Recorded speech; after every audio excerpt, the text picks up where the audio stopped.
ইরানের সঙ্গে বাণিজ্যিক সম্পর্ক রাখা যে কোনো দেশের উপর 25% শুল্ক আরোপের ঘোষণা দিয়েছেন মার্কিন প্রেসিডেন্ট ডোনাল্ড ট্রাম্প। মার্কিন স্থানীয় সময় 12 জানুয়ারি এই ঘোষণা দেন তিনি।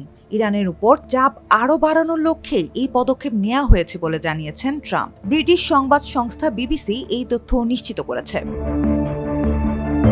সামাজিক যোগাযোগ মাধ্যম ট্রুথ সোশ্যালে দেওয়া এক পোস্টে ট্রাম্প লেখেন, ইসলামী প্রজাতন্ত্র ইরানের সঙ্গে বাণিজ্যিক সম্পর্ক থাকা যে কোনো দেশকে যুক্তরাষ্ট্রের সঙ্গে তাদের সব ধরনের বাণিজ্যের উপর 25% শুল্ক দিতে হবে।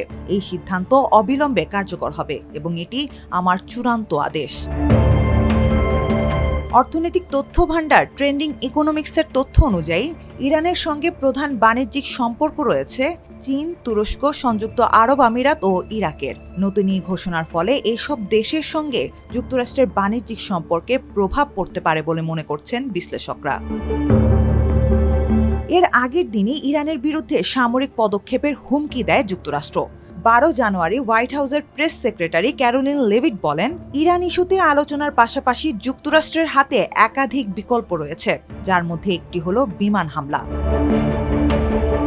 এদিকে নরওয়ে ভিত্তিক মানবাধিকার সংস্থা ইরান হিউম্যান রাইটস জানিয়েছে, ইরানের চলমান বিক্ষোভে নিরাপত্তা বাহিনীর সঙ্গে সংঘর্ষে অন্তত 648 জনের মৃত্যু হয়েছে। যুক্তরাষ্ট্র ভিত্তিক মানবাধিকার সংস্থা HRAN জানিয়েছে, 10,500-এরও বেশি বিক্ষোভকারীকে গ্রেপ্তার করেছে ইরানি কর্তৃপক্ষ। আর ইরান দাবি করেছে, এসব সহিংসতায় নিরাপত্তা বাহিনীর 109 জন সদস্যের মৃত্যু হয়েছে। তবে বিক্ষোভকারীদের হতাহতের বিষয়ে সরকারিভাবে কোনো নির্দিষ্ট সংখ্যা প্রকাশ করা হয়নি। এরই মধ্যে ইরানের পররাষ্ট্রমন্ত্রী আব্বাস আরাকচি বলেন, পরিস্থিতি এখন পুরোপুরি নিয়ন্ত্রণে।